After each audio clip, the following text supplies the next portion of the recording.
Edgar Allan Poe's poem, The Raven, for the Wireless Library. Read my Walter King, once upon a midnight dreary, while I pondered, weak and weary, over many a quaint and curious volume of forgotten lore. While I nodded, nearly napping, suddenly there came a tapping, as of someone gently rapping at my chamber door. "'Tis some visitor," I muttered, tapping at my chamber door, only this and nothing more. Ah, distinctly I remember it was in the bleak December, and each separate dying ember wrought its ghost upon the floor. Eagerly I wished the morrow. Vainly I had sought to borrow from my books Sasars of sorrow, sorrow for the lost Lenore, for the rare and radiant maiden whom the angels name Lenore, nameless here for evermore. And the silken, sad, uncertain rustling of each purple curtain thrilled me, filled me with fantastic terrors never felt before, so that now, to still the beating of my heart, I stood repeating, "'Tis some visitor entreating entrance at my chamber door. Some late visitor entreating entrance at my chamber door. This it is and nothing more." Presently my soul grew stronger, hesitating then no longer. "Sir," said I, "or Madame, truly your forgiveness I implore. But the fact is I was napping, and so gently you came rapping, and so faintly you came tapping at my chamber door, that I scarce was sure I heard you. Here I opened wide the door, darkness there and nothing more. Deep into that darkness peering, long I stood there wondering, fearing, doubting, dreaming, dreams no mortal ever dared to dream before. But the silence was unbroken, and the darkness gave no token, and the only word there spoken was the whispered word, "Lenore." This I whispered, and an echo murmured back the word, "Lenore." Merely this, and nothing more. Back into the chamber turning, all my soul within me burning, soon I heard again a tapping somewhat louder than before. "Surely," said I, "surely that is something at my window lattice. Let me see then what thereat is, and this mystery explore. Let my heart be still a moment, and this mystery explore. 'Tis the wind and nothing more." Open here I flung the shutter, when, with many a flirt and flutter, in there stepped a stately raven of the saintly days of yore. Not the least obeisance made he, not an instant stopped or stayed he, but, with mien of lord or lady, perched above my chamber door, perched upon a bust of Pallas, just above my chamber door, perched and sat, and nothing more. Then this ebony bird beguiling my sad fancy into smiling, by the grave and stern decorum of the countenance it wore. "Though thy crest be shorn and shaven, thou," I said, "art sure no craven, ghastly grim and ancient raven, wandering from the nightly shore. Tell me what thy lordly name is on the night's Plutonian shore." Quoth the raven, "Nevermore."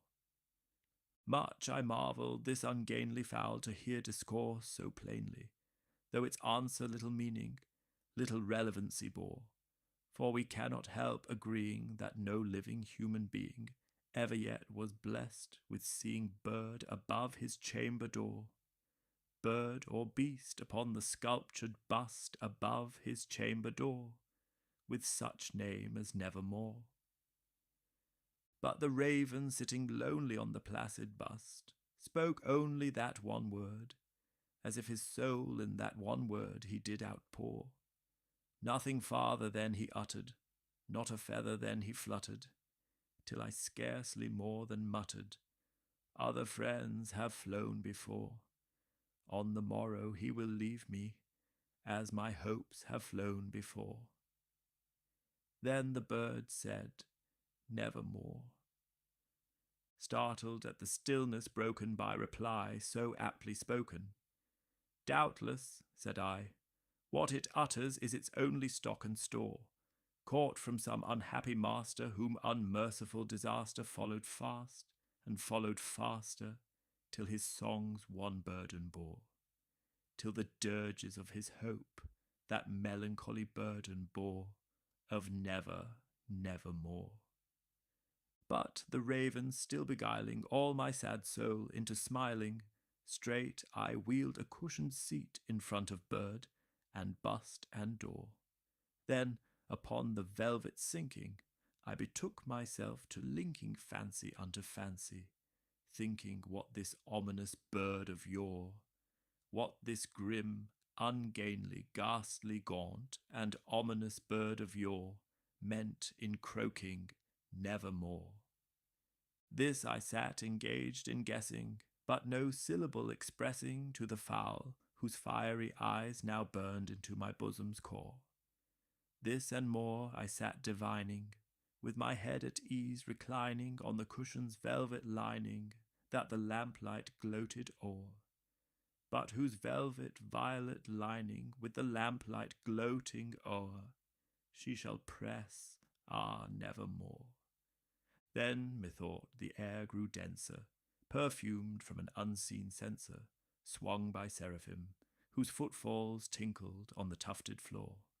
Wretch, I cried, thy God hath lent thee, by these angels he hath sent thee respite, respite and nepenthe from thy memories of Lenore. Quaff, oh quaff this kind nepenthe, and forget this lost Lenore. Quoth the raven, nevermore.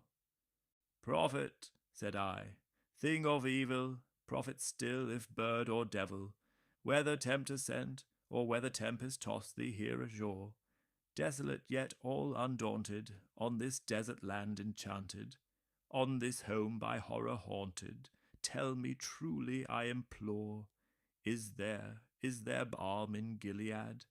Tell me, I implore, quoth the raven, nevermore. Prophet, said I, thing of evil, prophet still if bird or devil, by that heaven that bends above us, by that God we both adore, tell this soul with sorrow laden if, within the distant Aidenn, it shall clasp a sainted maiden whom the angels name Lenore. Clasp a rare and radiant maiden whom the angels name Lenore. Quoth the raven, nevermore. Be that word our sign of parting, bird or fiend, I shrieked, upstarting. Get thee back into the tempest and the night's Plutonian shore. Leave no black plume as a token of that lie thy soul hath spoken. Leave my loneliness unbroken. Quit the bust above my door. Take thy beak from out my heart, and take thy form from off my door. Quoth the raven, nevermore.